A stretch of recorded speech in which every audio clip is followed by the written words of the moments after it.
Forgot tinted glass can be broken with your hand.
Sorry.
Get the F out of my way.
Uh-oh.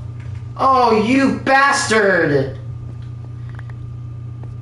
Oh my god. You douchebag. Everybody dox that creeper right now. Go find his IP.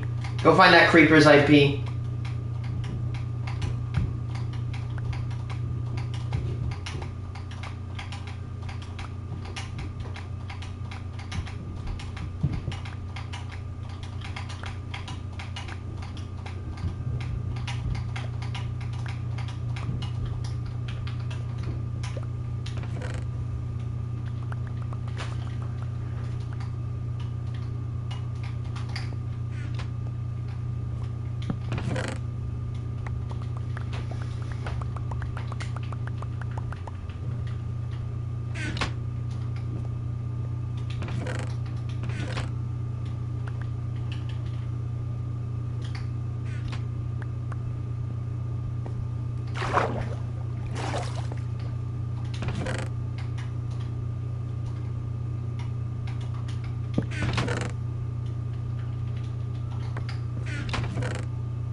Wyatt, what have you done?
We need sheep, honestly.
I need to make a little sheep pen over here.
Okay, I want to watch this one video. It's a Nick Crowley.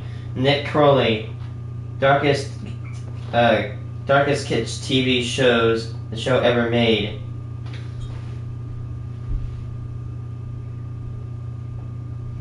Goodness gracious, Nick Crowley deserves every award that he needs to play. A family living in a remote region of the Philippines receives a package at their door, which contained a single VHS tape and a note stating that the contents were for the children of the house. And so the kids were gathered up one by one and sat in front of the television, where the tape began to play, introducing them to a brand new show called Life with Grandpa. Seems innocent enough. This was the experience for hundreds of kids across the world, made to watch a seemingly harmless puppet show about a grandpa. Okay, now that's just creepy. Most of the young viewers loving it, gladly watching this episode and the many others that would be sent later on. Why? How do kids not get freaked out about shit like this? I don't get it. Are kids stronger than me? One of the most disturbing rabbit holes in the history of children's Never media. know. We live in This is the society. story of Life with Grandpa, the darkest kids show ever made. Nothing can harm you when Jesus is near. Daddy, don't want you to leave. I persuade you to subscribe. Before we dive any further down this rabbit hole, I want to first thank today's video sponsor, Saley. Throughout my life, I've taken countless trips to Canada as I live right by the border, and I'm so used to going there that at this point it doesn't even feel like I'm That's what it traveling looks to another like? country Huh. until I see the roaming charges on my phone bill. This has literally cost me hundreds of dollars over the years, but luckily I don't have to waste another cent thanks to Saley. Saley is a new eSIM service app created by Nord Security, and it's incredibly easy to use. First, download the Saley app, then pick a plan that works for you, which you can use code Crowley to get 15% off at checkout. And then simply follow the instructions in the app to install the eSIM. This is way more convenient than having to get a new physical SIM card whenever you go to another country. And best of all, it instantly SIM activates card? as soon as you No, arrive SIM at your card. destination, so you don't have to waste a second of your trip. This is also way safer than having to use public Wi-Fi, which is a hassle to track down. Oh, yeah. Saley is also extremely accessible, with it being available on both iOS and Android, with plans available in over 160 countries and 8 different regions. So if this sounds like something you guys might be interested in, you can get an exclusive 15% off discount on your Saley eSIM data plan. All you have to do is download the app and use code Crowley at checkout, or you can also scan the code on screen right now and get started today. Fellowship dedicated to sharing. She loved to play on the steep hillside. I love Nick Crowley's editing. Won't you come on? This is Life with Grandpa, a straight-to-VHS show made for children created sometime in the mid-80s. Really? The program followed a family of humanoid puppets on their journey to teach the audience lessons loosely based on Christianity through the use of stories, skits, and songs, acting as a guide for children to live their best possible lives for Jesus. We're continuing with some more lessons about prayer. Are you all ready? Yes, sir. Yes, sir. Thanks, sir. Thank you, Lord. Such sweethearts. The show is set up in an episodic fashion, never following any main overarching storyline, and instead, each installment would be composed of a series of shorter segments, recounting past experiences from this family, with an occasional musical number thrown in here and there. Oh, God. So it's not only creepy, it's annoying. Got it. Unsurprisingly, the main character of the crew was Grandpa, who acted as the show's host, often being the one to teach the episode's central messages not only to his on-screen family, but to all the kids watching at home. But it's my kite. But wouldn't you like to pray that some poor little boy who doesn't have so many toys and blessings as you do will find you kind? Yes, Grandpa. As he was made to be a wise, almost religious-like figure, whose words were never questioned. Often seen by his side was his wife, Mother Maria. That's Though for as often as she's creepy. shown, she rarely has much to say. Christianity aside, that's creepy. Like, just the way they look, I don't like it. Typically, I mean, I just don't like puppets, in my opinion. I mean, does anybody really love puppets? Like, they look creepy. They look like they got their soul extracted. Or potentially even ahead of Grandpa in terms of screen time, as Tabitito often got his own segments and told his own stories directly to the audience. Hello, children. That thing's gonna haunt me in my nightmares. It's gonna consume my soul when I sleep tonight. And though it's never outright stated, it's clear that Tabitito It wants sustenance from my the child soul. often getting special treatment and being showered in gifts, as the family clearly seemed to favor Oops, him. too far down. Thank you, Uncle Al. It's called a kite. We want to give you a little surprise because you were such a great witness. This brand new tape recorder is for you. Thank you, Jesus. With there never being an explanation as to why. This is the core group of Life with Grandpa, with the only other reoccurring characters being Aunt Sarah and Uncle Elf, a couple that was often shown around the house helping look after the kids. And despite this looking like something pulled straight from the depths of the uncanny valley, the content within the show Yeah, it is so seemed uncanny. troublesome. In fact, it appeared fairly normal, and not too unlike the many other low Uncanny, but looks shows like of it's a time, normal, typical highlighting themes VHS like Christian's kids show. Nothing short of right is wrong. But, I mean, yeah, it's disturbing physically. What makes it so disturbing? To obey. Perhaps I'll find out. Good morning, Davida. I have a surprise for you. Oh, can I see it? I would The like voice to acting share makes my me prize mad. with you. Which ones do you like? And loving everyone. That's really sweet of you, David. Thank you for that nice, generous present. What present? That nice kiss. A kiss makes a real beautiful gift or present. Though mixed within these fairly standard teachings, you'll find other moments that are far more unusual. Don't run down that gravel hill. Davida! Oh, Davida. She's bleeding, and her cut is all covered with dirt. And I don't even have She's to bleeding, and her cut is all covered with dirt. Spit off the dirt. Kid gets injured. She is The show bleeding. featured It's a lot of covered strange with underlying dirt. themes that seem to have nothing to do with religion, or at least not the conventional beliefs of Christianity, with one of the more obvious being its unprompted disdain for doctors. We'll have to really pray that there won't be a scar. Oh boy. Soon afterwards, there was no sign at all of the deep gash on Davida's forehead. Yes, I'm sorry, guys. A doctor would have stitched it. I- But God is still a God of miracles. Well, guys, I guess. Oh, look, man, I don't want to be offensive, but yes, this is a big shocker. If I go break my arm tomorrow, or if I go freaking fall down a gravel thing, and I go start praying, I don't think it's gonna be fixed. Look, man, let's just accept a dose of reality here. Praise the Lord.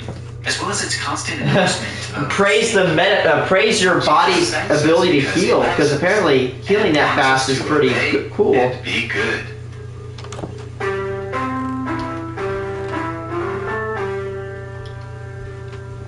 We're really so.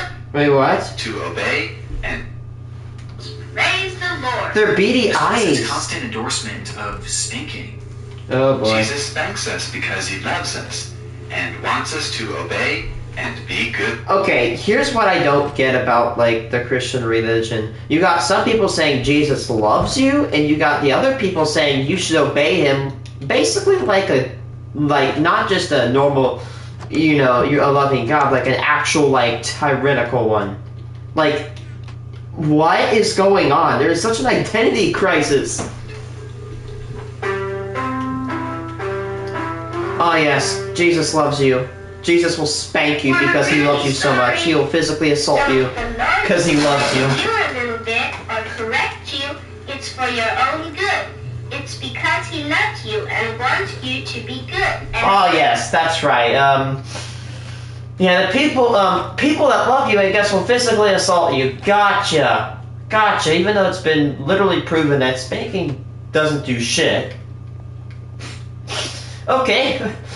Okay, got it. You say what you want to say, but I guess, go While on. these are certainly strange, by far the most glaring indication that Life with Grandpa wasn't just your typical kids show came from the program's stance on women, with the first major example coming from a song made for the young girls watching. Oh no, bro. So do the dishes and clean the floor, and God can show us something more. I'm ready for any job at all, whether it's free or whether it's Ooh. I'm ready to go, ready to stay, ready my place to fill, ready for service, slowly or great, ready to do God's will. The message behind this song is clear. If you're a woman, then it's your job to cook, clean, Hey, stop shooting my animals, and that's bitch. about it, as this is God's will and your sole purpose for existing. And while this ideology was certainly Okay, I don't really want to get into too much stuff because it's personal, but my sister, actually not just her, but me, I had a crush on this one girl from a family like that, and my sister had a boyfriend from a family like that, and there's the same family, and they literally wanted her to just become a housewife, don't get a job, and just stay at home and clean dishes and shit. Like, I'm like, yeah, hell no to traditionalism. God, I can't even say it. That's how bad it is, traditionalism. Hell no to that. Like, I'm gonna say this right now. If you ever are dating somebody, if you want advice, right, and they start speaking some traditionalist shit, get out. You will thank yourself later. Like this one crush, I really liked her, and I really had an affection towards her. But I stopped when I heard about traditionalism. I am extremely happy I did so. I dodged a bullet. With what I will tell you later on about myself, you're gonna understand why I'm telling you I just dodged a bullet. I dodged a nuke. I dodged a nuke. Not as controversial at the time, the show took it even further, as it hammered home this idea to all the children watching on. Now it's starting to degrade. And over and over again. Trust and obey, for there's no other way. Trust and obey, for there's no other way. Trust and obey, for there's no other way. Making it clear that that's cult-like, honestly. Trust and obey, there's no other way. That is something a cult would say. The song is. It was far from the worst that the show had to offer. Oh. $5 we start getting some anti-gay propaganda in my life. $5. Okay, let's see. Let's do some bingo. We got anti-gay marriage. Let's add that. We gotta have our free spot as well. We gotta have sexist. Actually, we can check that off our list. We got that. Okay. Let's see some other bingo. Well, fake healing. We can already check that off our list. Let's keep going. Let's see how. In another episode, we're shown a musical number about Grandpa, who's portrayed as a scientist that's always busy working, though the song is really less about him and more about his love interest. A robot thing? He is in love with a robot. A robot with long hair and nude female breasts. Oh my god, how did that get on a TV show? As this thing was clearly meant to be a portrayal of Grandpa's wife and women in general, likening them to robots. Though unlike the previous demeaning song, this number is blatantly perverted, as it not only shows the robot having breasts, but it also shows Grandpa. Dude, that would not survive our day. Oh. And these perversions weren't even exclusive to its imagery.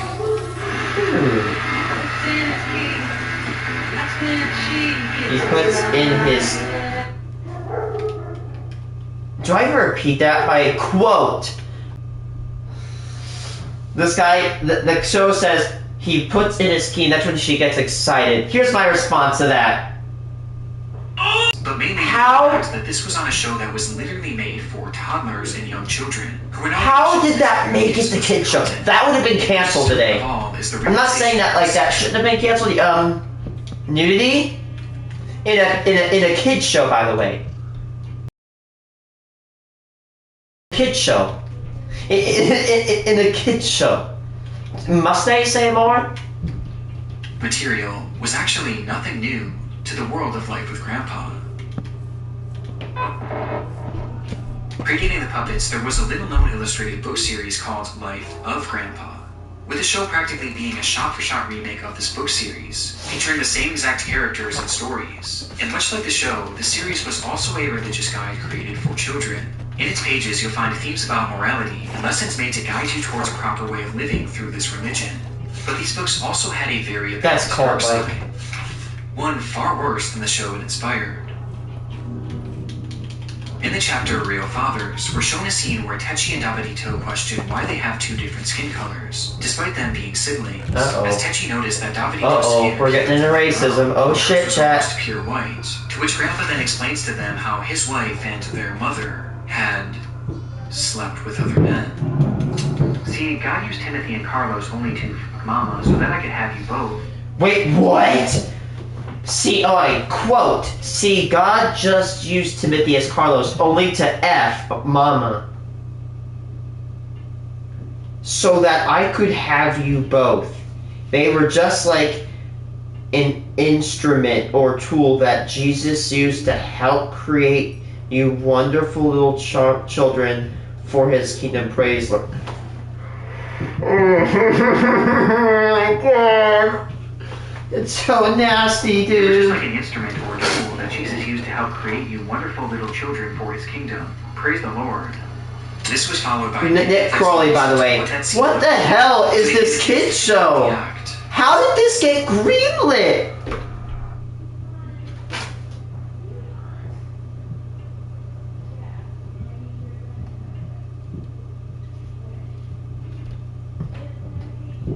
I don't know if I can even repeat that on YouTube. Come on. What the fuck? Oh my god, that's so weird. I have to repeat this very carefully. YouTube, this is not what I say. This is not what I believe in. This is not what I think. This is not my represented opinion. This is only a quote from a show that was created by peoples outside of the Abbott Agency and is not endorsed nor promoted by the Abbott Agency. This show states, quote, a rightness is like a plow in a woman's womb. It's like a furrow in which a man plants his seed. That is disgusting. Dude, I'm weird, and that makes me weirded out. What the hell? That's so weird. Why is this? I'm watching Nick Crowley's The Most Disturbing Kids Show. Dude, he ain't wrong, man. It looks like a really weird, uncanny show when you get it, like when you first see it. But if you dive in, it gets into a perverted, twisted, like vile, just pile of filth. I've never seen this disgusting of a show before. And how did someone sat in a room and said that's okay for kids? That is disgusting. People who did that, they need to be found and put behind bars. Whoever created, what's that called? Jeez, I can't even remember that.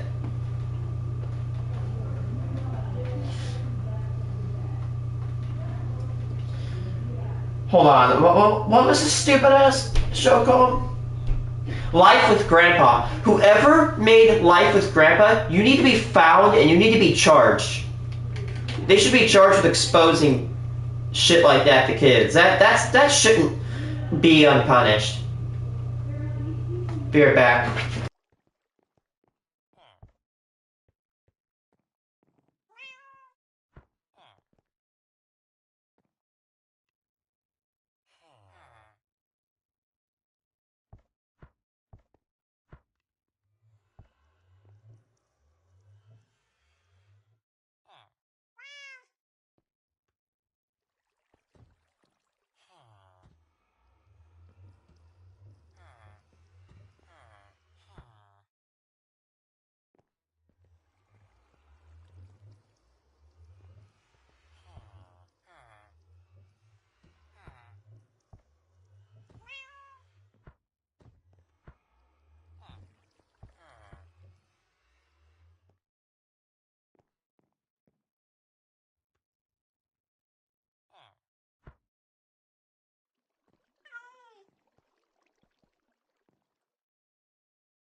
Hi. Sleep it off. Goodbye. This is our final year.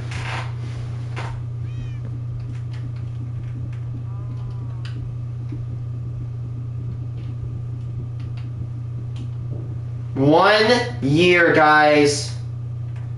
One freaking year.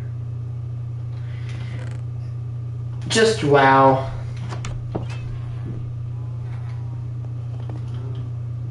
365 days in Minecraft. That is crazy in my opinion.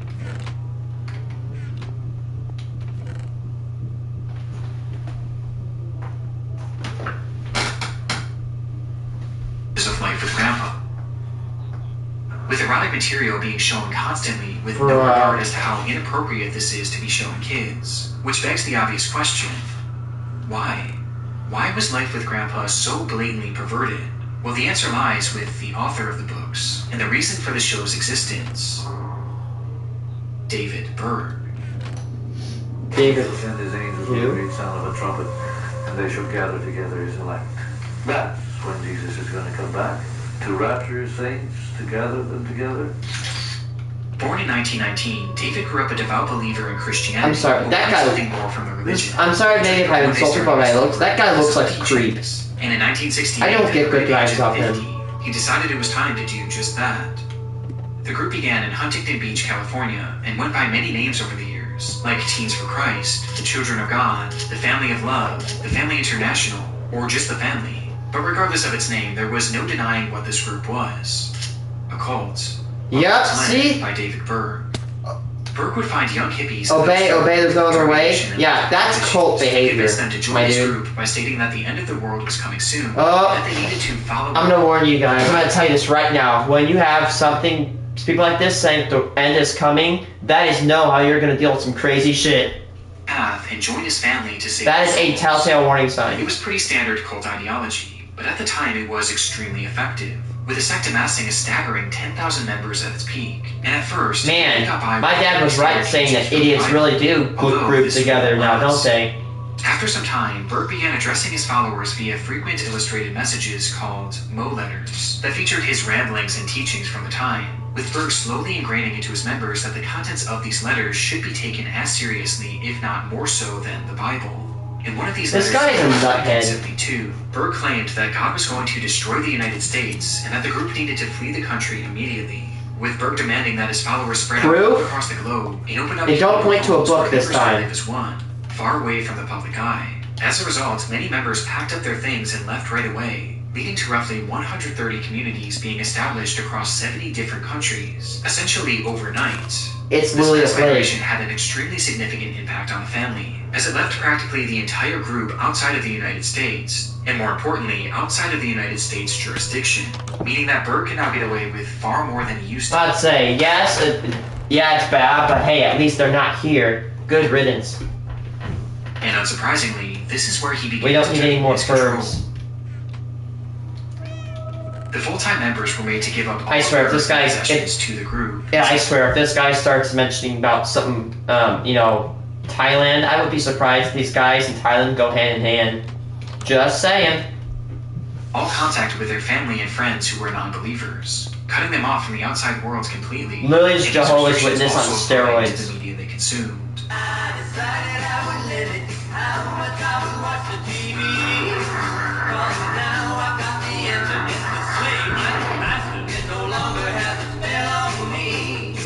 In his teachings, Berg denounced all forms of entertainment made outside of the cult, since he believed that this would poison the minds of his members and potentially like he hate poison in the So mind. instead, he insisted that his followers only consume media that was produced directly by the family, with these works often being created by Berg himself or the other followers he enlisted, and then shipped directly to the members' homes, leading to hundreds, if not thousands of videos, movies, and TV shows being produced and shared among the family.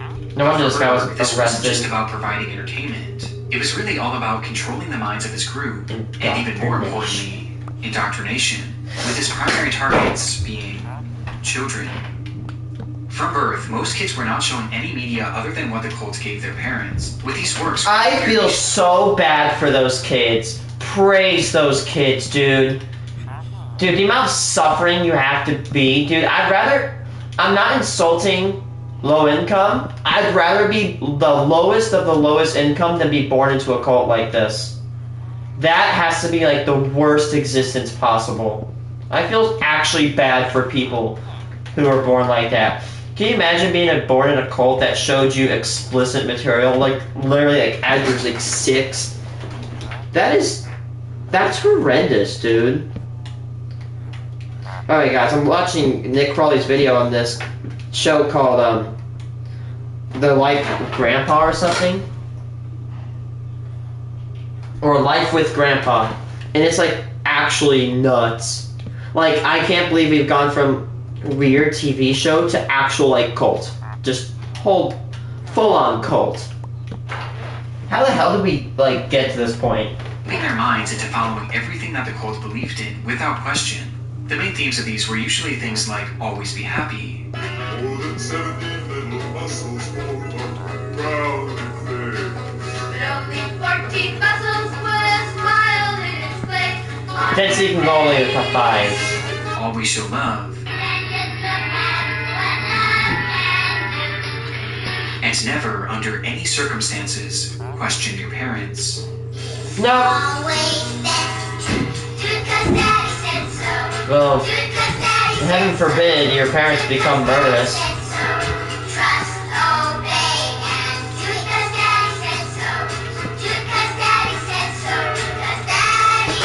Lily, just And Life with Grandpa was no exception, as it too was created by the family in order to instill their beliefs into its child viewers. With the line trust and obey being hammered home time and time again, as those creating the programs didn't want their kids questioning any of the practices, and so they were teaching them. Those parents should honestly be questioned.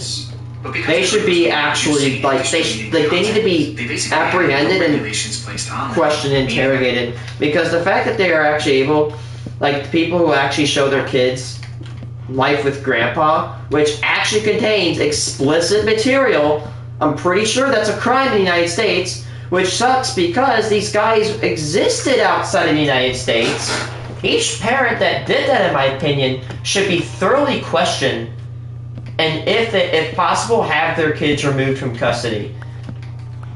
And if it sounds harsh, I'm pretty sure you should agree with me that you shouldn't be showing explicit shit to kids. Just saying. Like this is one of the weirdest shows I've ever heard about. Like actual like. I'm surprised it hasn't been banned worldwide. We've managed to ban like the chemical VX from worldwide ownership, but we haven't banned this show.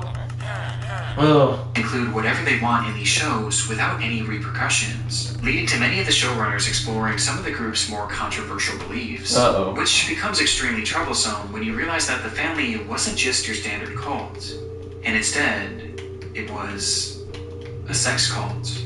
Oh god, no, okay, no, I'm not sorry. They should be investigated. Everybody here should be investigated. Nope. Okay. Yeah, I have no feelings of apology. Every parent that participated in this and showed their kids that shit should be immediately questioned. No ifs, ands, or buts. They need to be investigated. That is not okay. That is actually vile. That's disgusting. Okay, guys, it's about to devolve. Get ready for my sanity to be obliterated. When you think of that, The law of love. What are you thinking about? You think about a beautiful naked man and a beautiful naked woman. And what is the first thing that a beautiful naked man and a beautiful naked woman would, of course, naturally do as soon as they calm down there, Osama bin Laden. each other and nobody else around? I'm sorry. Okay. No, I'm not sorry. This guy ran a sex cult. I'm not sorry. Involving kids. I look like Osama bin Laden, but like, I don't know. That guy looks like Osama, dude. Was all it took. He literally gives me Herbert the Pervert vibes for some was a reason. deeply perverted man. The idea of sex consumed him and seeped its way into essentially all of his teachings. Dude. I think Adam and Eve are over there. Yeah, he needs to be arrested immediately if he's still alive.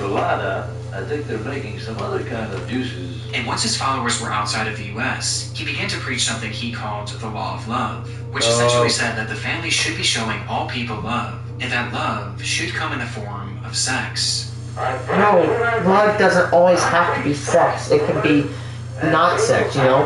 And so It can he be told his simple, followers, like caring for somebody. Love doesn't always have to be sexual, dude. This guy is perverted. This guy's disgusting, sick, filthy, and vile. open up their relationships to outsiders, calling the practice sharing, as you were made to share your partner in the hopes of enticing new people to join the group. But he wasn't satisfied with just this, and instead he began to mandate that the women of the group participate in something he called flirty fishing. What? Also known as FF, flirty fishing describes the practice of women going into bars at night in order to pick up lonely men, who they would then entertain for the night. The goal of this was to convince these men to join the family, though more That's realistically, sick. the goal was also to make money, as they were made to charge for their services, with the women being told to seek lonely businessmen. And this is something that Berg not only pushed heavily, but outright mandated, insisting that every woman in the group do this or face being removed from the family, even those who were married. I'll take removal. And Berg was so Screw serious you. about this that he sent every colony report forms so that they could report how much flirty fishing was being done, in order to check their statistics and make sure that they were up to par. This guy's a creep. I mean, if, like, he's literally intruding on other people's lives and being weird with it, too. And sacrificed all of their belongings to be in this group, meaning that their removal would leave them with nothing. They were trapped. Simply put, Berg was forcing the women of the group into prostitution, and he was shameless about it He too, calling them needs God's to whores be and Christ's put servants. in jail. The worst of all, Berg He knew that needs to be flirtation put in the was going to be loneliest dangerous, prison cell. as he admitted to them that violent assaults were going to happen, but he said that if you want to live, simply don't resist. And if you do get hurt or That's get killed, really- that's that's entirely your perverted fault, sounding, after 'cause all, it is. was God's will. And this was on top of a myriad of other horrific things that Berg said that I can't even really People hear. who use religion to manipulate people and the shit like this make me sick to my stomach. Actually, though, this guy who made the show Life with Grandpa, again, he needs to be arrested if he's alive. It sounds like I'm being, like, very harsh, but just listen to what this guy's doing. He makes an SEX cult, and he basically gets women to sell themselves off, and basically shows explicit shit to kids. Like, this guy is a creep.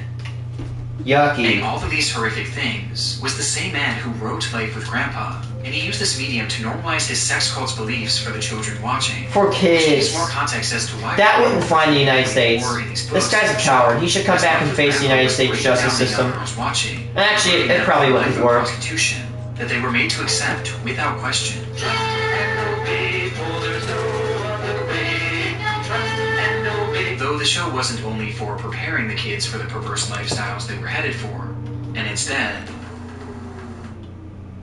they were already becoming well accustomed to it. Throughout There's nothing in the world at all wrong with as long as it's practiced in love. No matter who or what relative or what manner. Ugh.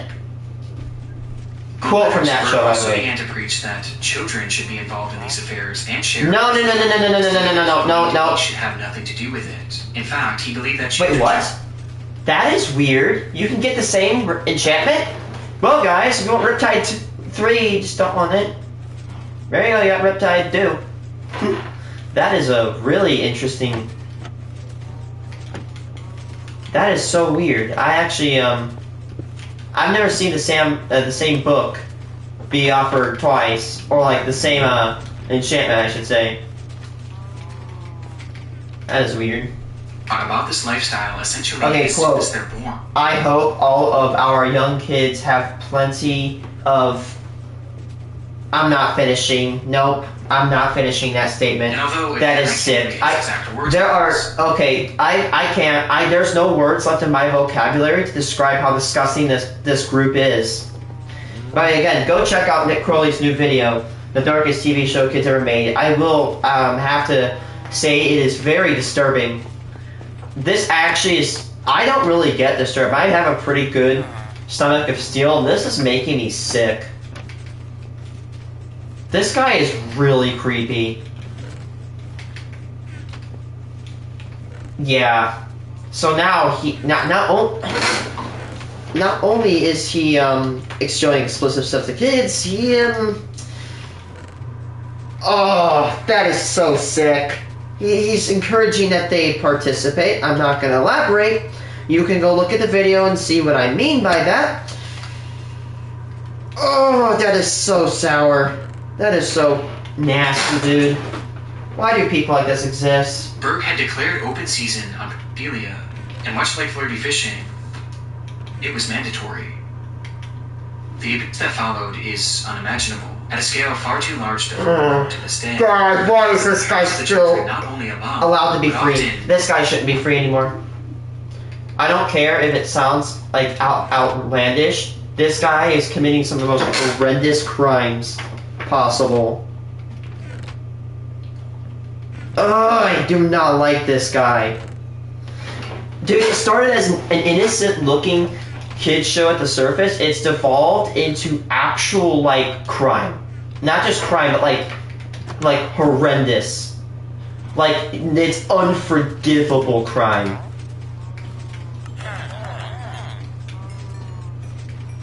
Yucky, dude. Participated in, with one of the more notorious large-scale accounts coming from something that the group called the Love Video. The Love This Video? was a result of Berg sending out requests to all of the parents to send him lewd videos of their children dancing. Disgusting! No, he shouldn't even be alive. But packaged together into a long-form This guy video. shouldn't be allowed to walk the earth. No. Encouraging the others to Unforgivable. No, this guy's disgusting. I'm sorry for making a positive video. He's far gone. Listen, man, I don't wish people harm, but this guy, he's literally encouraging people to send him videos of your kids doing shit. That's gross. And this guy is manipulating people. This guy is one of the most evil human beings. Like, this guy is like one of the most evil non-leadership-esque type human beings ever. This guy would be best friends with what's it called, Mr. Kakurs. What's that dumbass's name? Herbert Kakurs would be best friends with this guy. And that guy's horrible too. That guy's one of the most horrendous human beings to ever walk this earth. I mean, we're talking about a guy who literally led to the death of over 30,000 people.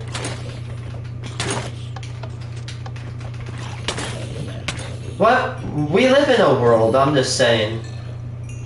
similar content, with Berg going as far as creating a guide to help create the perfect video.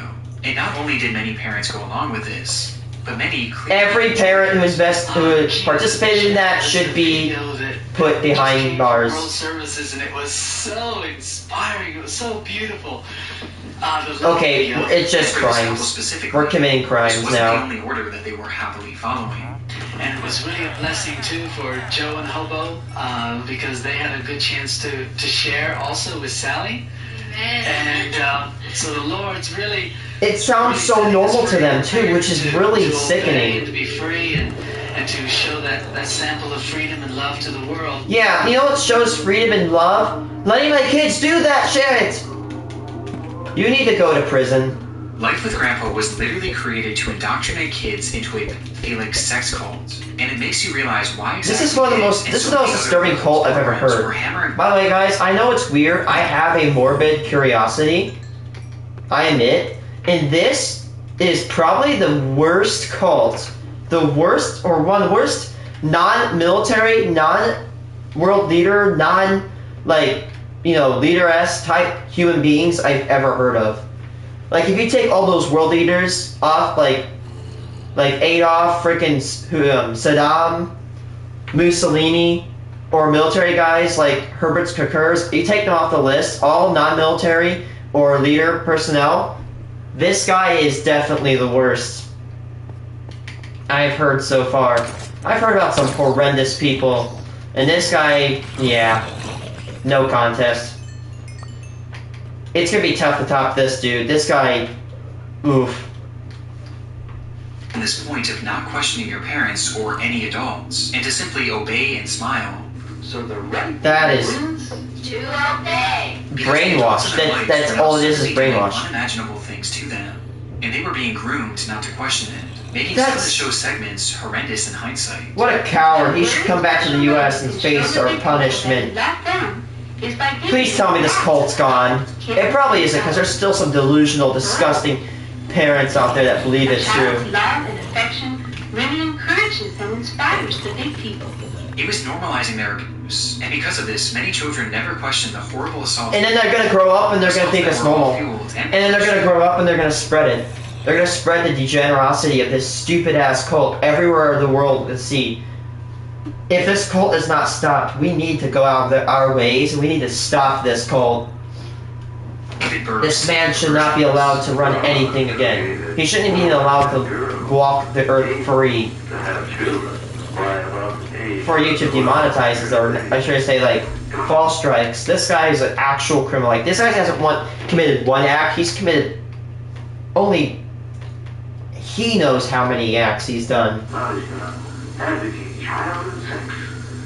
Yes. Which were far from theoretical, as Berg himself allegedly partook in this practice repeatedly, with his own children and stepchildren, as incest was also a key part of his teaching. This guy. His adult followers rarely dared to question this, as those who refused to partake in Berg's latest It's weird because when you're growing up as a kid, everything is normalized to you. And now that these kids are grown up with this type of acts, it's going to be normalized. And they're going to think it's normal and spread it throughout their families themselves couldn't seek help and whatever they come in contact with. To trust and obey It's were sent to brainwashing. actual prison camps owned by the cult until they were basically reprogrammed. They made camps. I was sent with my brother to the Philippines. We had armed guards from the Filipino military keeping us in. They would publicly beat you if you asked to leave, then try to break you and get you to confess. And the group continuously got away with this too, thanks in large part to Berg's orchestration of the group leaving the United States, which looking back was almost certainly done on purpose. Plus, many members were actually living in hiding. In fact, all of the members were made to change their names upon joining the group, and most were told to never give out their last names, meaning that if any child wanted to report that it happened to them, they would be unable to provide even the names of their Every parent should be charged with crimes against humanity most of his life in that join this going by cult. numerous aliases to avoid detection. I don't care. If you're a parent and participated in that cult, you need to be charged and sentenced to maximum prisons. The fact that they mandated that type of stuff to happen, that's not just crime. That's crimes against humanity. It's filthy, and I think it honestly should go into they should be maximally sentenced. I know my grammar is horrible right there. What a disgusting human being. Aliases like King, Moses, Mo, Dad, and eventually Grandpa.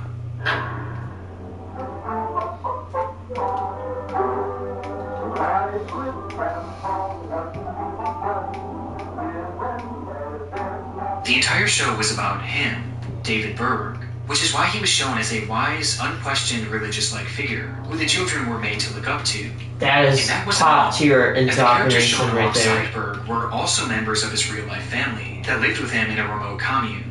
It looks Mother Maria was the creepy nickname too. of Karen Zerby, David's wife who helped him run the cult and facilitate this era of hypersexualization. While Aunt Sarah was based on Sarah Kelly, the woman in charge of running the prison camp made to punish the kids who dared question the family's So we beliefs. have kid concentration camps. Does it get worse? My will in Philippines. But the most Does it grotesque actually feature get worse? of the revelation of who these characters are was that it showcased David Berg's polygamy, as he was actually married to many people in the real world, and 2 characters on the show itself. Look, man, you can do polygamy as you want, right? Whatever. But how he's doing it is disgusting. I mean, if you're gonna do it, everybody should know, right? Whatever. But how he's doing it, he's just it's criminal.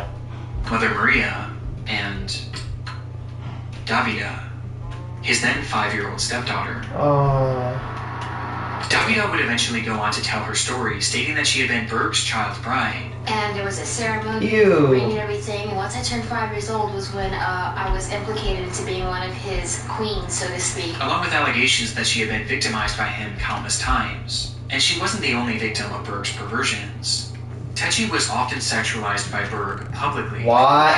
Publicly? Illustrated depicting his fantasies about her when she was just a child. This guy needs to die. The group also claimed YouTube, I'm sorry if I'm going too far for you, but this guy. Just look at the video.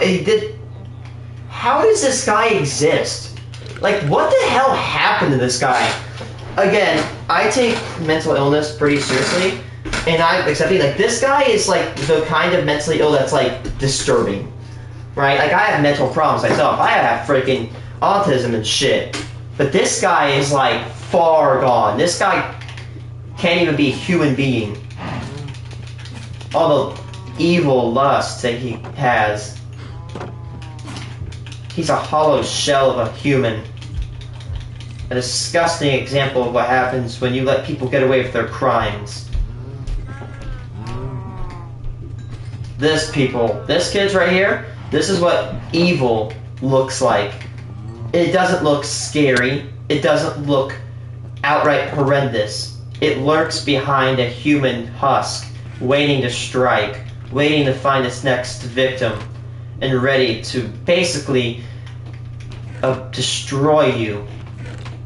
Ready to victify itself. A true monster does not show its teeth. It waits and it hunts. It prowls. This man is an example of that. By the hands of Berg, as well as many others in the group. He lurks in the shadows and waits for his prey. Any humanity erased by horrible intent. The context of who these characters are makes this already disturbing show that much more sickening. But of all of the horrible stories... Sick, disturbing, cannot even describe this guy enough. We need to invent new words to describe this guy. Of Davidito. David is such a handsome boy, isn't he, girls? Would you like for David to share some of our lessons? Yes, Grandpa. Are you all ready? Okay, David. You have the floor. His real name was Ricky Rodriguez, and as a baby, look, man, I'm only saying this because it's the Max Enchantment. I don't want some douche literally going writing me. He was given the nickname Davidito. As for David Berg, I will say, Bane of Archipos is good if you have a spider farm. He began telling his followers that Davidito would one day save them from the apocalypse, causing Davidito to become a celebrity within the group, and worshipped as a religious figure when he was just a baby. Which explains why he was given. Can you imagine being a poor baby and having all that and why on he you? was constantly being showered with gifts. We want to give you a little surprise because you were such a good witness. And for David and Karen, they wanted Davidito's life and childhood to be a guide. Man, I thought Jehovah's Witness was bad. Jehovah's Witness looks really cute and peaceful compared to this cult. At least they don't commit some of the horrendous acts. Yeah, Jehovah's Witness has a lot of skeletons in their closet that should be dug up. But these people are, I mean, they didn't do as horrendous stuff as these guys did. Yeah, some of their beliefs are a little bit questionable, but they're not as bad as this group. I joined Jehovah's Witness in a hot minute. I don't really like those guys at all. I'll take those guys over these. Yeah. And so the couple and several other contributors documented the way he was raised, with daily journal entries that were published as weekly newsletters, and eventually turned into Watch you get rewarded for sacrificing. Titled The Story of Davidito. And the family truly believed that this Fortune 2, well, kind of was rewarded. the ultimate guide for parenting, and showed the only proper way to raise a child. Though what it actually showed was just how badly Davidito was being abused. Davidito is described laying next to his new nannies, witnessing orgies involving his own mother, and being touched sexually by the adults around him. Gross. With these examples being presented through not only written stories, but actual photographs, with the adults involved. So he's distributing. Got it. He's distributing. To hide their identities. Got it. So he's a shit human being. Will act with children, but it was The outright. only reason I'm afraid is that some YouTube algorithm is gonna see this and be like, oh my god, he's probably wishing this horrible shit. I am, because this guy's the actual criminal against kids. I accept anybody for who they are, unless you're like a criminal like this. Like, unless you're like committing crimes against kids, we're cool. Like horrendous crimes. Like, this guy should not be excused for what he did. Until this point, when was this made? Unchecked by the public eye. The story of 1980s? Davidito would prove to be the first domino to fall, as the book leaked to the press. Tonight, the cult Children of God, founded by Moses David Berg, he reportedly sanctioned sex among children. This immediately became a news story all across the world, and it began shining a light on a family and its twisted beliefs. But despite all the constant news coverage, and the first domino falls here. The cult's horrible practices, there was still essentially nothing done to stop them, as very few arrests were ever made as a result. That's our first. And even fewer resulted The in first thing we can do is leak so these guys, expose them for who they are. And so during his entire childhood and his early adult years, he stayed with the group. Though the older he got, the more he began to see the family for what they really were. And the constant pain that he was experiencing eventually made him want to just run away from it all. And so, in 1999, that's exactly what he did, fleeing to the United States in the hopes of starting a new life. Though this was easier said than done, and no amount of distance was enough to keep him away from his tortured past. I'm so happy he got away. Well, hopefully Ricky he actually did. opened up about the struggles he was experiencing on a website made for survivors of the family. And there, he documented just how bad things really were for him and several others behind the scenes, living with Berg. That gives me hope that people survived and got out. It was apparent that he was haunted by this life that he tried to escape, as the trauma was an everyday cycle. I hope the army goes and raids their entire compound. Do you know that sometimes the Lord Where's the Marines when we need them? To teach us patience and to Come on, Marines, we need to find these locations. We need to rescue these kids. We need to go rescue these poor kiddos that are being abused by these monstrous human beings. Well, hey everyone. I want people to know that even though some of the things that I'm going to try to do are rather shocking and maybe not right in a lot of people's books, I want to explain some of the reasons behind it. On January 7th, 2005, Ricky Rodriguez set up a video camera in his apartment and expressed his desire to kill his mother and other leaders of the group for all the dreadful things that they had done not only to him, but to all the other children, with his hope being that this would finally bring I hate this. I kind of, some don't like to say it, but I kind of don't blame them. I mean, when those people are that horrendous, then I can go to the next life knowing that, that I made a difference. With Ricky going as far as to show off the various ways that he planned on torturing them. Damn. I have to make do. I got my drill here. Holy shit, this guy ain't messing around now, ain't he? He knows, he hears, he cares. He loves his girls and boys. He gives his very best to those who let him choose the toys. Ugh. He is not messing around. He is ready to cook. Though the family carried on, with his mother, Karen Zerbe, assuming full control, which explains why she was the primary target. Wait, what?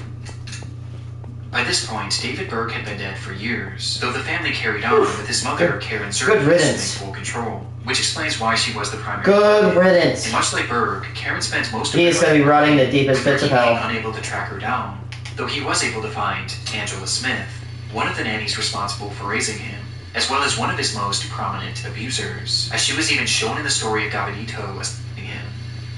At this point, Ricky was exhausted, and Angela was his last shot at getting intel to help him find his mother and finally carry through on his plans. And so, he invited her over for dinner, under the guise of rejoining the group. I went home that night and tried to wait patiently for the next day. But the Lord still had more lessons that he wanted to teach me. This is what happened. He did it. Before Ricky could even get the information he was looking for, something in him snapped, and midway through their conversation, shit, he carried through with it and stabbed Karen in the arm, and then slit her throat. Ooh. He fled the area that night, driving for hours until he reached California, the place that years before. You know what? When you commit those horrendous crimes, karma's a bitch. That's all I have to say. Started the family. There, he called his ex-wife, professing to everything he did, saying that he did it mainly for his sister Techi, but he felt no better. In fact, he felt worse. And even looking back at the video, it's very obvious that this was something that Ricky didn't truly want to do, and instead, he felt like he had to do it, to avenge everyone that the family had hurt.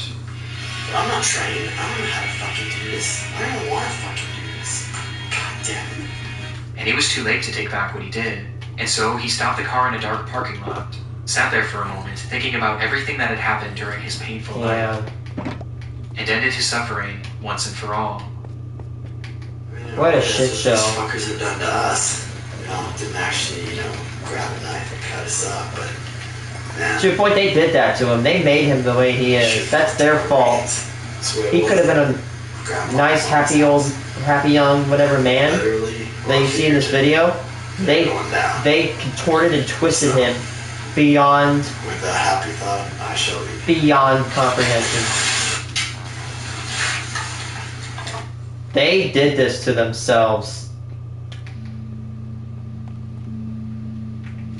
Ricky Rodriguez's death was devastating for the community of survivors of the family, and it caused shockwaves all throughout the family itself, as his final video was plastered all over the news. And though it didn't happen in the way he expected it or wanted it to, Ricky's life and death undoubtedly contributed to the decline of the family, and helped diminish the cycle of abuse within the group.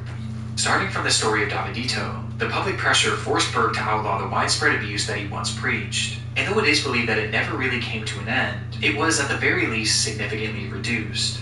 And by the time the news began to cover Ricky's death, it proved to be the final wake-up call for many still within the group, as they finally began to see through the facade that had once controlled their lives. I love watching cults crumble into ash and dust. It gives me a sense of pride. Things will be different. And I love it. It's difficult to watch any of Life with Grandpa, knowing its history, its purpose, and the real people that it was inspired by. Though as soon as the media began taking notice of the cult... Man, yeah, this is worse than Elon and Jehovah's Witness combined. And as a result, it appears that most of Life with Grandpa is missing to this day, and potentially destroyed forever. Currently, only 4 episodes have been recovered, and it's not even known how many more were released, or even what year the show started or ended. But considering how closely the show mirrored the book, it's possible that these potentially missing and destroyed episodes are much worse than the ones we have today. But despite not knowing the full extent of the show, it's clear that Life with Grandpa and the countless other programs that the family made did exactly what they wanted them to. They brainwashed an entire generation of the cult's children, and the effects were devastating. But they become extremely agitated when we ask them about they could have grown up happy and healthy, and they got obliterated by this cult. As a routine obligation. I don't have any sex, I'm just kissing Abby in bed. That's not sex. If you show it to other people, they don't understand. These kids shouldn't know this much about that topic at this age. So many people think sex is wrong. So many people hate us. But we just telling them the truth. We're just telling them it's not wrong. We're just telling them that there's nothing wrong with it. And here come these publicists showing them to everybody. Between the strange content from the program itself, its obvious attempts at indoctrinating kids into a cult that was only ever going to harm them, the real-life people behind the characters, and the fact that this propaganda was so effective, I have no doubt that Life with Grandpa is the darkest children's show that I've ever come across. Though, shockingly, there's somehow one more layer to the story that makes this program even more disturbing. What? Peter Puppet? Now, here's the exciting ending to this story. One thing that we haven't discussed yet is who is actually the one behind the creation of the show. There's no doubt that it's David Berg's stories and was probably done at his request, but who is the one actually making it? Well, unfortunately, most of the people who worked on the show have their identities hidden by only using their first names, or even using straight-up aliases, so I could hardly find any information on any of them, with the exception of one. Peter Puppet. Peter Puppet. Peter Puppet was sort of a celebrity within the group, being responsible for numerous puppet shows, including one called The Lovettes, which was actually far more popular than Life with Grandpa, and was even supposedly broadcast on TV in the Philippines, with the show being a disturbing rabbit hole in its own right. Would you like to hear a story? No. Then let's go see Grandpa in the garden. Hello, children. So nice of you to visit us in the garden today. But Peter Puppet owned this group, and was in charge of the Lovettes team, and coincidentally, the Lovettes just so happened to be credited as the producers of Life with Grandpa. So Peter Puppet was, at the very least, one of the contributing creators of the show, and he also seems to be the one in charge of performing the actual musical numbers on the show, as they featured puppets that belonged to Peter and the Lovettes team, with these segments interestingly being credited to an unknown man named Peter Pioneer. We have a beautiful song from Peter Pioneer. It's not a concrete link, but it's clear that Peter Puppet had a role in the show's creation, and helped push the family's disturbed ideology onto hundreds of kids across the globe. But during the creation of Life with Grandpa, it seems his own beliefs were being tested. In the beginning of the video, we saw an example of the family's view on doctors. Surely a doctor would have stitched it, but our God is still a God of miracles. Praise the Lord. This sentiment was really common in the family, as Berg outright forbade any medicine or Chuckles and surgeries of any kind, scientists. instead preaching that miracles from God were the only way to heal. And because of this, many members of the family with chronic ailments or fatal illnesses were basically left to die. And one of those left suffering... Unless someone who actually knows how to heal you, dude. His life is almost entirely a mystery, as he lived in hiding in one of the family's compounds. But according to some of the group's members, one day he noticed something in his neck, a small lump. And over the next few weeks and months, it began to slowly get bigger and bigger, to the point that Peter had to go visit a doctor in order to see what was wrong. And it was there he learned that inside of him was an aggressive tumor that was only going to get larger. The good news was the tumor was actually operable and could be removed with little risk to his life, but the bad news was surgeries were against the family's beliefs, and so he turned it down, instead opting to go back to the compound to pray the tumor away with the other members. Pray it away, because God kills cancer. Instead, the mass began to grow at an even faster rate, to the point that those around him could notice it, eventually leading to Peter hiding away in his room, away from the others, not wanting to be seen. Idiots. However, at some point during his struggle, a photograph was taken showing the entire compound he was living with. And in the background, we see... Whoa! Whose neck is impossibly large. That's bad. That Peter began to beg the family to take him to... That is larger than some of the tumors I've seen on the Radium Girls. That is a huge tumor. I'm not making fun of people with tumors, but I'm just saying that you need to go to a doctor, dude. Surgery, as the tumor was quite literally suffocating him slowly, turning him against the very beliefs that he once forced upon so many children over the years. But the family forbade it, insisting that he wait for a miracle that was never going to come. Idiots. With nowhere else to turn, Peter Puppet supposedly ended his own life shortly after this photograph was taken, adding the final pillar of context to Life with Grandpa, a program that can only be described as the darkest children's show ever created. Probably the darkest TV show ever created. Now let's wave bye-bye, kids. God bless you. Come on, say bye-bye. Bye-bye. Bye-bye. Bye-bye. That was a roller coaster.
Yeah, this guy is the most sick, depraved civilian person I've ever seen. Good riddance. You want to know what a definition of evil is? Look at that guy. That guy is not human.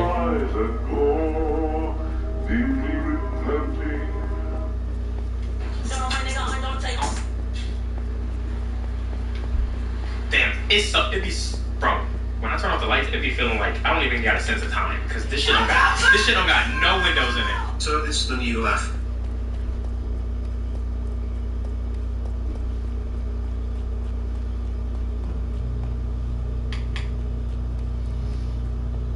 Five most disturbing rabbit holes. I'm sorry guys, I have a really bad morbid curiosity. On July 2nd, 2017, an anonymous... My most disturbing internet rabbit holes by Tony Scares. The 2006...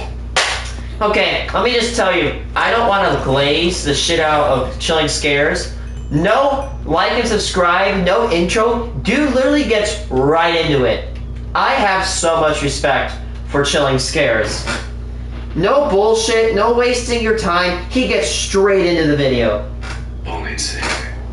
On July 2nd, 2017, an anonymous user posted a thread on 4chan's paranormal board saying, "How does one live after taking the red pill on the 2006 volleyball incident?" Now, if you're wondering what that incident was, it's a strange and disturbing story. The post was referring to a supposed mass shooting where a gunman killed 14 people during a high school volleyball game in either South Dakota or Nebraska back in 2006.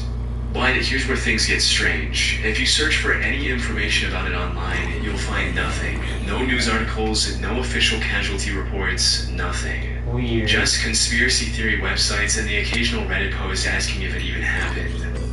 It's like the whole event either never existed or was somehow erased from history. But despite the silence online, there are many people who claim they remember hearing about it. Some even say they were at Mount Rushmore around that time and heard a report about it on the radio.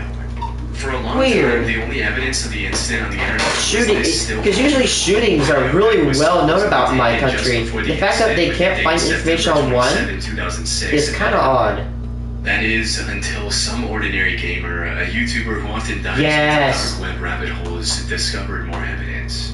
While browsing the Late Nights forum on a 4chan-like site, he came across the gruesome pictures of a bloody school gym that were allegedly taken soon after the shooting had already happened. So right here, let's go down a little bit over here. They've got 2006 volley. Oh my god. Oh, we're gonna have to blur this one. Jesus Christ, that's actually like death footage. I think I remember this. I was searching around for some sort of proof of this happening, and apparently it's a snippet from a home video. Oh my god. We have to blur that out. I gotta make sure we note that and blur it real quick. Let me add that to the notes here. Jesus.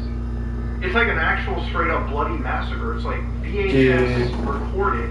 I'm glad he blurred it out. This has to be from like a movie. There's no way. This has to be from like some movie. It's crazy as hell. That it's got like a CBI not for release. Like I assume CBI stands for like some sort of a governmental organization or something. That is so messed up. I feel like I should have known this or something. I don't even know if that's like a conspiracy. How is that a conspiracy? It's actually like death foot. Unless it's from like some movie or something that we don't know about. Jesus Christ. That is actually the most chilling thing I've seen. We're like 5 minutes into this recording and already it's just like death footage has hit the building. In the bottom right corner was the text, CBI not for release, which I'll do my best to show you while blurring everything else out. This has led to some pretty wild theories being spread all over the internet. According to the most popular ones, the incident did happen, but it was covered up by the American government. As the story goes, the government was trying to assassinate someone who was attending this high school volleyball game. Things got out of hand, however, and a lot of the young volleyball players were caught in the crossfire. And since this would have caused tons of backlash from the public, the government instructed the news media to not talk about the story and also paid the victims' families to keep them quiet. However, while the US government is no stranger to covering up the truth, I have to admit, this one is quite far-fetched. Keeping something this big under wraps for so long feels pretty out there. At some point, you'd think the truth would slip out. A somewhat more reasonable theory is that this is a classic case of the Mandela effect, where large groups of people collectively misremember something. And coincidentally enough, I actually did find a similar incident that happened in 2006 in that region. In the Platte Canyon High School situation, 53-year-old Dwayne Roger Morrison took 7 female students hostage, attacked them, and ended up shooting one of them. This also took place on September 27, 2006, which is the same date on which the alleged photo was taken before the incident.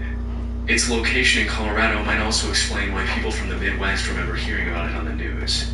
But there are some major differences. Most notably, the Platte Canyon incident had nothing to do with a volleyball game, and there was only one death. So it's like a different incident. But in saying all of that, the most likely scenario is that all of this is a hoax.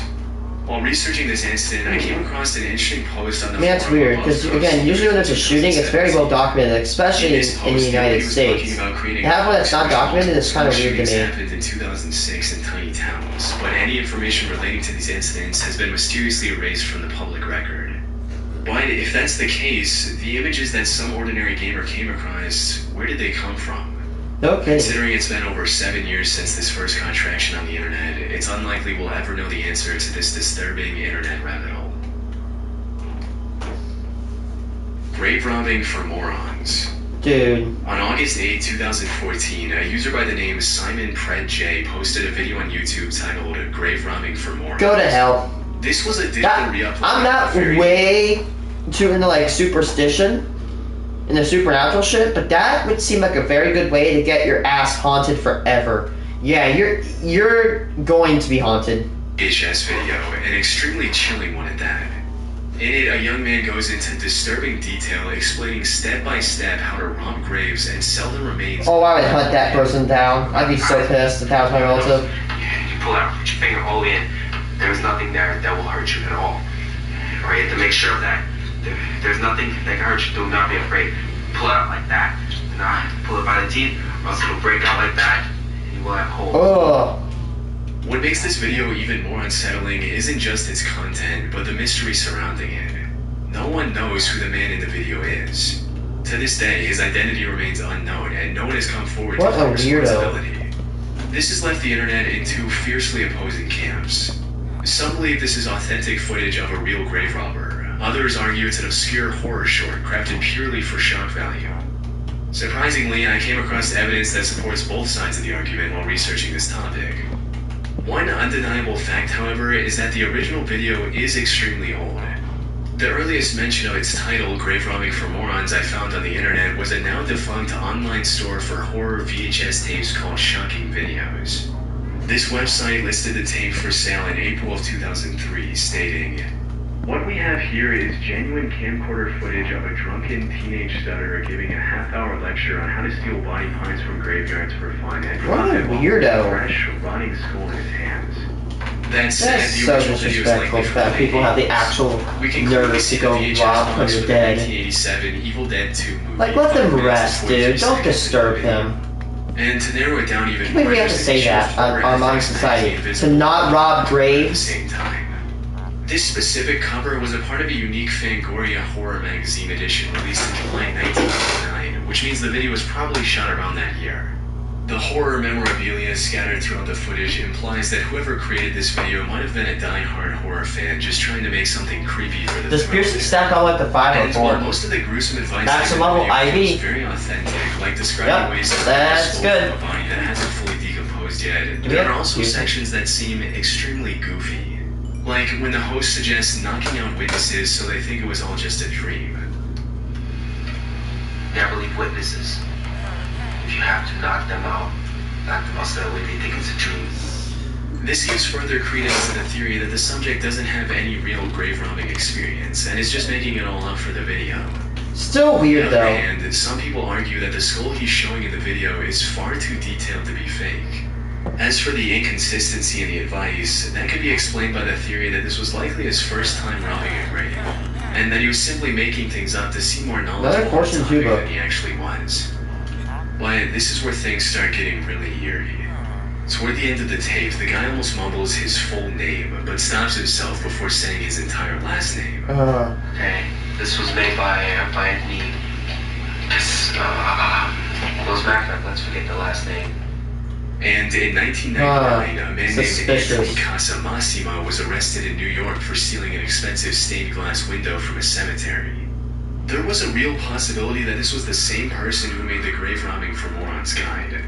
That being said, there are a few inconsistencies that r/humans suck. For instance, I did not find any charges against Anthony Casamassima that mentioned him desecrating bodies. He was more into stealing valuable artifacts like stained glass.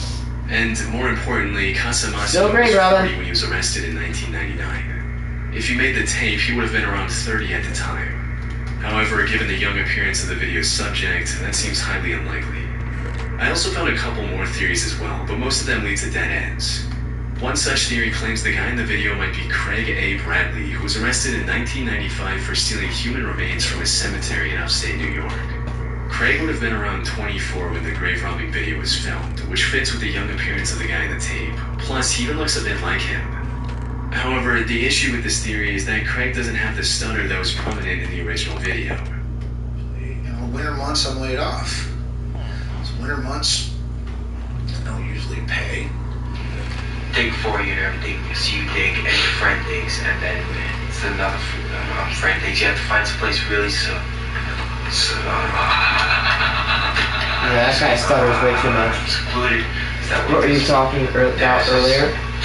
Oh, about if you're hearing about my conversation, it was about this like actual cult that created this one like show, right? It looked like a normal TV show, but it got like very, very dark. I'm talking like it groomed kids, and it showed bad material, and it got bad, like really, really bad. Like it's like one of the darkest cults I've ever seen.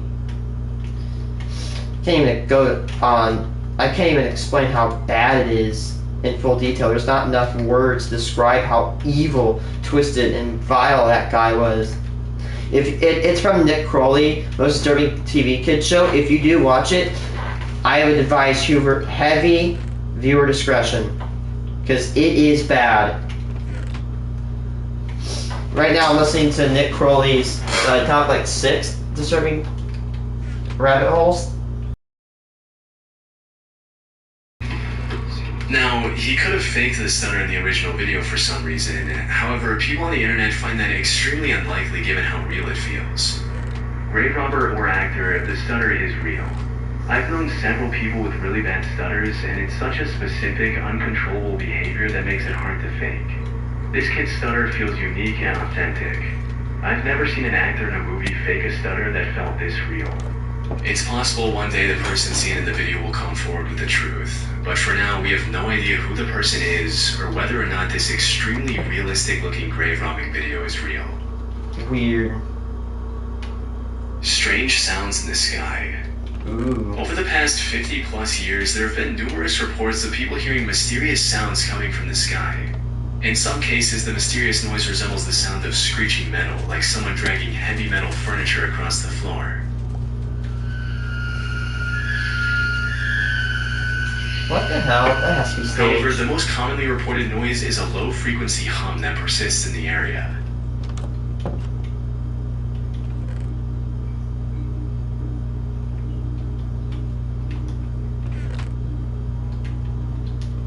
Those who can hear these sounds describe them as omnipresent and extremely annoying. And according to the BBC, the humming noise has been linked to at least one person ending their own life in the UK. Damn. However, while there are likely many legit reports of people hearing a mysterious humming, which we'll get to in a bit, many of the claims are either fake or can be explained quite easily. For instance, the metallic screeching noise could simply be from a nearby railroad with a long freight train rounding a corner and causing vibrations. Some of these trains are incredibly lengthy and can take several minutes to pass. Similarly, in another video you can hear what sounds like an extremely loud trumpet.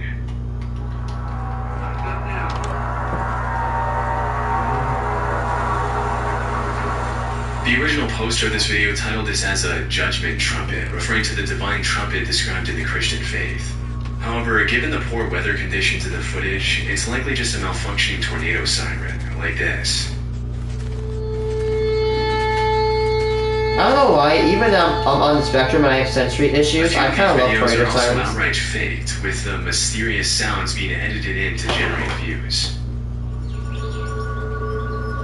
Yeah, go back to that one trumpet video. The original poster, you can hear what sounds like an extremely loud trumpet.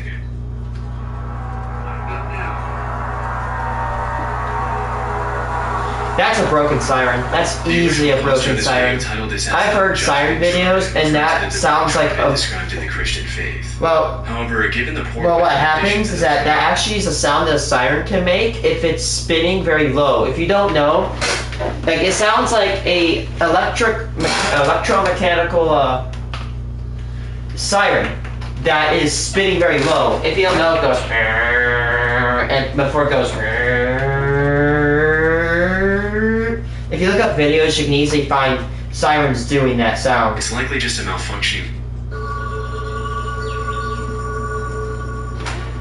Notice how the birds around the area appear completely unaffected by the loud, ominous noise, which would be unlikely if the sound was genuinely overwhelming the environment. Birds have sharper hearing than humans, and they would likely react. That said, there are still thousands of reports from people who can't be easily debunked or labeled as fake. Unlike the examples I've shown so far, the vast majority of seemingly authentic reports involve the persistent, low-frequency hum. This strange phenomenon seems to trace back to Bristol, England in the late 1970s. The city council received hundreds of complaints from residents about a strange noise that was audible at night. One local newspaper even asked readers in the city, "Have you heard the hum?" and almost 800 people said they had. French scientists back then proposed that the sound might originate from the ocean, suggesting that continuous waves could be vibrating the ocean floor. Now, this explanation might have been true for Bristol, but as time went on, more and more people around the world started reporting these disturbing humming noises. And it appears the Bristol hum is still present to this day. There are many theories that attempt to explain the bizarre global phenomenon. And these can get into some truly out there conspiracies, like aliens or secret underground civilizations in the Hollow Earth.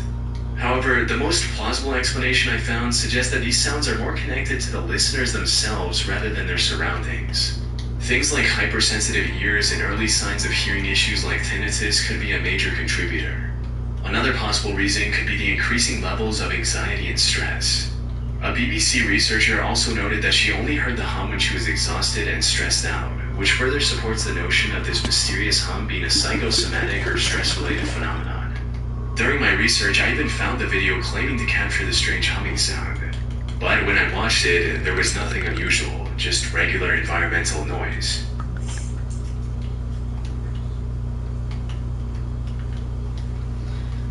It's entirely possible that the person who recorded it was hearing something from inside their body, misinterpreting it as an external sound, which further supports the stress-related theory. However, this doesn't explain the hundreds or even thousands of other videos that do include the hum. And given the endless amounts of possibilities for each individual case, I doubt we'll get a concrete answer anytime soon. Honestly, it's either they're staged or they have faulty tornado sirens. On March 20th, 2015, a YouTube channel by the name Lang Marine uploaded a 3.5-minute video titled Fresno LE Harassment, Ford Crew Cab that stalked me and my residence numerous times. The video showed the same vehicle driving past the camera twice in 3 minutes. The uploader was a 51-year-old former Marine named John Lang living in Fresno, California. The video footage came from a security camera he had installed outside his home. And in the description of this video, he provided much-needed context behind the oddly disturbing encounter. According to Lang, he was critical of the way Fresno PD and Fresno Fire utilized their budgets online. So now they were stalking and harassing him in retaliation, and the Ford truck in the video belonged to either the Fresno Police Department or the Sheriff's Office. The next day, he posted another video of a man walking his dog outside his home. The video showed the dog and his owner stopping outside Lang's home for a few seconds and moving on. Nothing too unusual. However, Lang claimed that the person in the video was a plainclothes police officer who was conditioning Lang's dog so that it wouldn't attack if the same officer broke into his home later. Over the next 10 or so months, Lang continued posting videos of shady activity captured by his security camera, like a guy in plain clothes coming out to his home, taking a look and walking away immediately. Weird. Or a police truck stopping outside his home for a few seconds and then driving away. However, the most disturbing of these videos showed a mysterious black van stopping outside his home, filming it with a massive camera for about 30 seconds and quickly driving away. What the Lang hell? claimed that the device in their hand was a thermal imaging sensor and they were trying to determine whether or not he was home. By January of 2016, Lang was fully convinced that the Fresno police were planning an assassination. On the 16th of January, he posted a video about a cleaning company van parked outside his home. In the description of the video, he wrote, "If I turn up missing or dead tomorrow, remember this van. I think I see a couple of guys sneak out the side door and into the building when it was parked in the carport this afternoon. I've been causing the city of Fresno a lot of problems recently, which I now regret." Unfortunately, this would be the last video Lang would post on YouTube, because just a few days later, firemen found him dead inside a burning home with multiple stab wounds on his body. This was sad news for people who were following the story. However, this was only the beginning of a much bigger conspiracy. You see, when the news of his death initially broke, the reports stated that he had a few stab wounds on his upper back as well. If this were true, it would validate all of Lang's worries about getting assassinated. This would also put the Fresno PD as the #1 suspect for his murder. However, when the Fresno coroner released Lang's autopsy report, it only mentioned 3 self-inflicted stab wounds on his chest, and there was no mention of any stab wounds on his back. What the hell? Was the earlier report a mistake, or were the Fresno police trying to hide their crime? This inconsistency led to tons of backlash and even a petition to reopen his case, but it remained closed. To this day, the John Lang case sits as a mystery. Was he actually getting stalked, or was he just severely mentally ill and paranoid? From my research, the answer seems to be a mix of both. First and foremost, it's worth mentioning that the Fresno police are well known for being rife with corruption. A Reddit user mentioned a story he knew about the PD, stating, "I mean, my friend's dad was FPD for decades, and Jerry Dyer showed up with some officers and threatened him back in the late 90s, so it wouldn't surprise me if the cops were intimidating this dude." So, did the Fresno PD retaliate against Lang? Maybe. What's more likely is that Lang was getting more paranoid and losing his mind over time. From what I can see, the man walking his dog is doing just that, walking his dog, and claiming that he was somehow conditioning Lang's dog in just a couple of seconds is pretty out there. Even the suspicious van can be explained quite easily since the device shown in the video was just a film camera on a gimbal, not some high-tech thermal imaging sensor. As for why they were shooting like that from a vehicle, they were likely indie filmmakers who just didn't have the proper permissions from the city. However, all of this is just conjecture on my part. The real evidence that proves Lang's deteriorating mental state is the fact that he turned off the cameras he had in his home a day before the incident. The last saved footage on these cameras was of him sitting with a kitchen knife in his hand. Not only that, but when the fire department arrived on the scene, all the entrances to his home were barricaded securely from the inside. If this was truly a murder, the killer wouldn't have been able to escape the crime scene without removing one of these barricades. Ultimately, if there was some big murder conspiracy behind Lang's death, I doubt we'll learn about it over 8 years later. That is weird. Evil Stick. In November of 2014, Nicole Allen purchased a pink princess wand for a 2-year-old daughter at the dollar store in Linden Avenue in Kettering.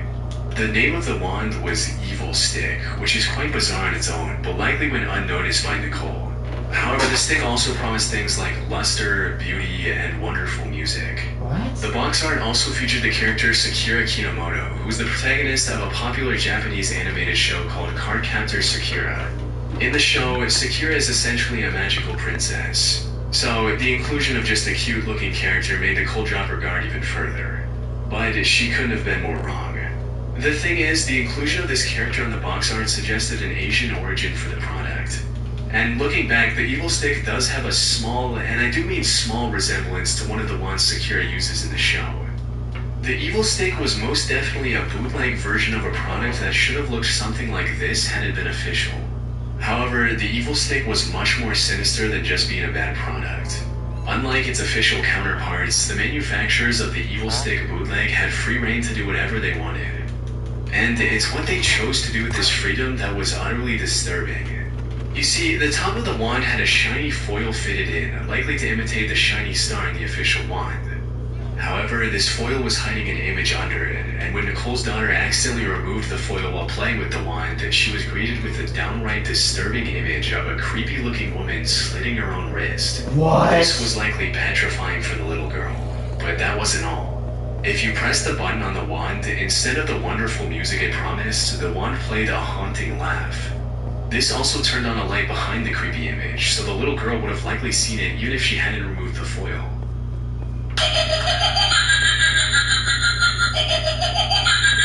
That is weird.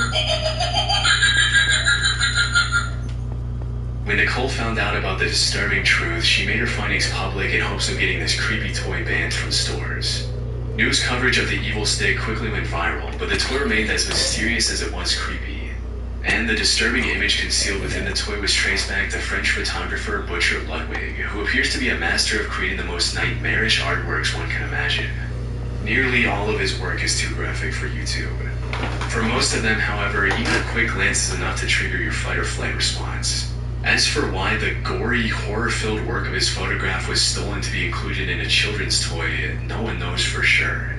The only other thing people learned about the evil stick after examining its package was that it was manufactured in China, and that's it.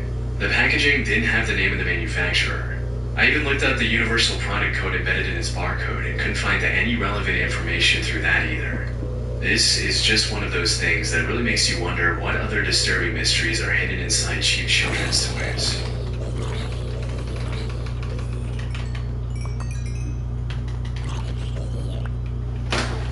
No outro at all. The sky is cooking. I'm gonna watch one more video. On November 29, 2007, disturbing last found footage. Sophia McKenna. On the night of May 27, 2018, 20-year-old Spencer Mugford met up with his friend Sophia McKenna in the parking lot of the University of Connecticut Avery Point, where Spencer was a student. At the time, Sophia was in a toxic and abusive relationship with a guy named Austin Cordova, which had gotten worse in the months leading up to that night in May. According to Sophia's mom, Austin was seeing someone else while he was still dating Sophia, after which Sophia also decided to date other guys. When Austin found out, he went to Sophia's apartment and tried to kick down the door, allegedly threatening to end her life. It was after this incident that Sophia started to spend a lot of her time around Spencer Mugford, whom she had met while working at a local spa. They dated for a while, but it didn't take long before they decided to go back to just being friends. A couple of weeks later, Spencer took on another job on a charter boat, taking people out on the water for half-day fishing trips. That night in May, Spencer and Sophia met at the parking lot and got in a mastless sailboat they took from the university campus and headed toward the New London Ledge Lighthouse, a popular tourist attraction in Connecticut that's known as one of the creepiest buildings in the state. A little after 1 a.m., Sophia used Spencer's phone to upload a video to his Snapchat story, where he can be seen paddling on the water aboard the tiny mastless sailboat. You know, we're out here in the ocean. That is the land. Like, we still have to get to there. Wait, where? Oh, we're over there. It's weird. Who in the video, Sophia points the phone to the shore, and the two friends seem in pretty good spirits as they travel toward the lighthouse. A few minutes later, at around 2 a.m., after finally arriving at the New London Ledge Lighthouse, Spencer posted a picture of Sophia in front of a no trespassing sign to his Snapchat. That was the last time either of them was ever seen again. The next day, Austin reached out to Sophia's mother, Michelle, and said that he was worried because he hadn't heard from her, though they had plans to go shopping. That's when Michelle realized she had a bunch of missed calls from an unknown number from 2:05 a.m. to 2:09 a.m. the previous evening. And when she called the unknown number back, she realized it was Spencer's cell phone. Fearing the worst, Michelle reported her daughter missing, and at around 6 p.m. that same day, the Coast Guard launched an official search, during which they found Sophia's car parked at the Yukon parking lot with her phone still inside, which would explain why she used Spencer's phone to call her mother the evening prior. The Coast Guard also found Spencer's shirt tied to a boat cleat on the dock of the New London Ledge Lighthouse, which meant that he had probably used his shirt to dock the sailboat, except the sailboat was no longer there. While all of this was happening, Austin and his dad decided to start their own private search for Sophia and Spencer, and as they were flying over the water, they spotted the Yukon sailboat flipped upside down near Truman's Beach on the north shore of Long Island, around 13 miles from the lighthouse. Strangely, they found a series of unidentified fingerprints on the sailboat, which were never analyzed. On May 28th, just one day after the disappearance, the Coast Guard suspended the search due to the harsh weather, with plans to relaunch the search if they found or heard anything new that could help them track down the missing two. On June 8th, 11 days after the disappearance, Spencer's body was found floating in the ocean by a fisherman, pretty much in the opposite direction from the sailboat that Austin and his father had found a few days earlier. Both alcohol and THC were found in Spencer's system. Even though the official cause of death was labeled as accidental drowning with no signs of human-induced trauma, it didn't take long for people to start coming up with some dark theories as to why Spencer had drowned while Sophia's body hadn't been found. On July 22nd, 2018, the Facebook group Finding Sophia McKenna was formed, where people came together to try to piece the puzzle of Sophia's disappearance. Although the cause of Spencer's death was pretty clear, it seemed strange to a lot of people that the search had been called off so quickly, and that Spencer's phone records were never released. It also seemed a little suspicious that the fingerprints on the sailboat hadn't been analyzed, and that Sophia hadn't called 911 on the night of the disappearance. Don't cops analyze everything? Help. The heap of unanswered questions made a lot of people point fingers at Austin, alleging that he had somehow murdered Spencer and later took Sophia to another location before murdering her as well. As of August 2024, there isn't much evidence to support this theory, and even Sophia's mother claims she never believed Austin was responsible despite their troubled relationship. Based on the information that surfaced during the investigation, it's very likely that the sailboat became untied and started floating away at some point in the night, and that Spencer may have drowned trying to bring it back to the dock. But what happened after this is anyone's guess.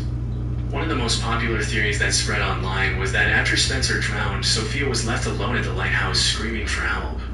According to this theory, a lone boater may have stopped to offer help and then kidnapped Sophia to either murder her or sell her to traffickers. This is a pretty unlikely theory, especially because the chances of another boater going out to the lighthouse so late in the night are pretty slim, but there's no definitive evidence to prove this isn't what happened. Another theory that was thrown around on TikTok and Facebook was that Spencer and Sophia had allegedly gotten into an argument at the lighthouse, which led to both of their deaths. However, to me this is even more unlikely than the lone boater theory, as the two appeared to be really good friends and didn't have a history of violence. I mean, if you look at the Snapchat video that was uploaded to Spencer's story just a few minutes before the calls took place, it's pretty clear that they enjoy each other's presence, and something very unexpected would have had to have happened to result in such a tragic accident. No kidding. As of today, the exact cause of Sophia's disappearance is still unknown. Though the cops and Sophia's family now fully believe that Spencer drowned while trying to bring back the sailboat, and Sophia probably didn't want to call 911 out of fear of getting in trouble for trespassing. It's impossible to know if she drowned while trying to rescue her friend, if she fell into the water by accident, or if something else happened to her while she was alone at the lighthouse. Nancy Ng. In October 2023, a group of 12 Americans traveled to Guatemala for a Be the Change yoga retreat next to the beautiful Lake Atilan, the deepest lake in Central America. Among those 12 people was 29-year-old Nancy Ng, a California woman who had been to the same retreat the previous year with the same instructor and had enjoyed it so much that she decided to go again in 2023. At around 10:30 a.m. on October 19, 10 people from the group went kayaking in Lake Atilan. Before paddling to the middle of the lake, a video was taken of the entire retreat group, where Nancy could be seen waving at the camera as she paddled a few feet from the shore.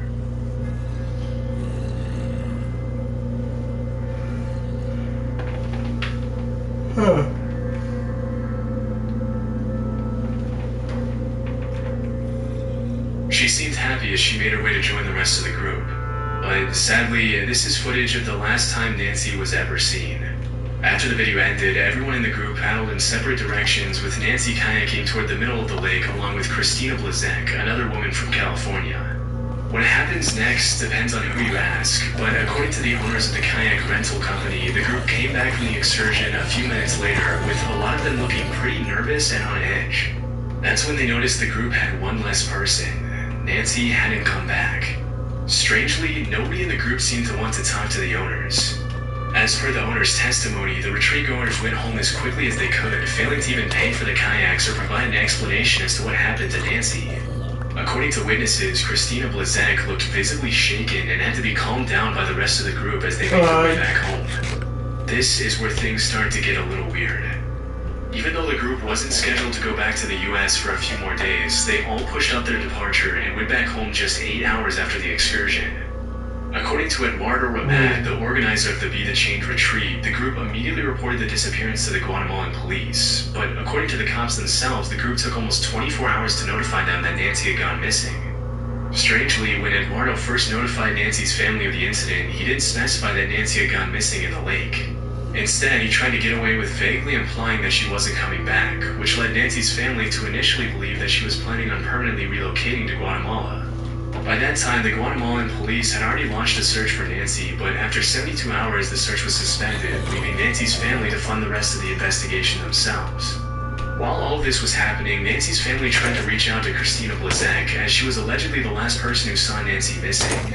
But she refused to talk to the family and took an entire month to give her statement through her lawyer once she was back in the US. According to Christina, she and Nancy had crossed paths at the deepest part of the lake as they were about to head back to the shore. Out of nowhere, Nancy decided to hop out of the kayak to go for a swim. The water was pretty rough, and Lake Atilan is over 1,000 feet deep, which is why Christina allegedly cautioned Nancy against going in the water. But based on Christina's statement, Nancy didn't listen to her and jumped off her kayak at the deepest part of the lake, leaving her kayak to float away in the strong current. Sensing that Nancy was about to be in serious trouble, Christina paddled as hard as she could to retrieve the kayak and bring it back to her, but by the time she got back to where her friend was swimming, Nancy was gone. Refusing to put herself in danger to rescue Nancy, who was now submerged under the strong currents of Lake Adilan, Christina reportedly paddled back to the shore screaming for help, but by the time she made it back, it was too late.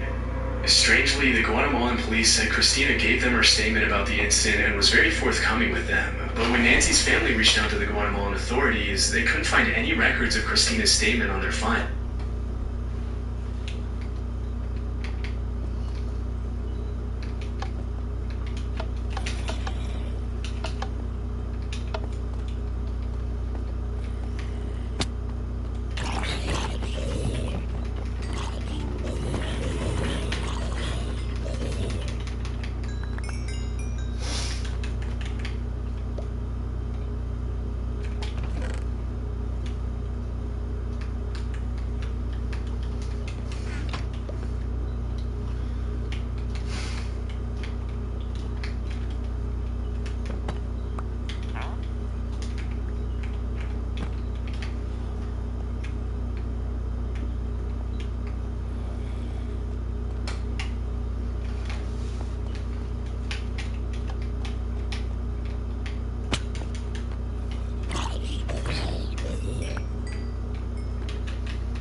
flame.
Honestly, I like this flame build. I'd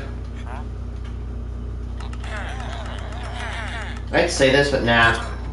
I might be a better pick here.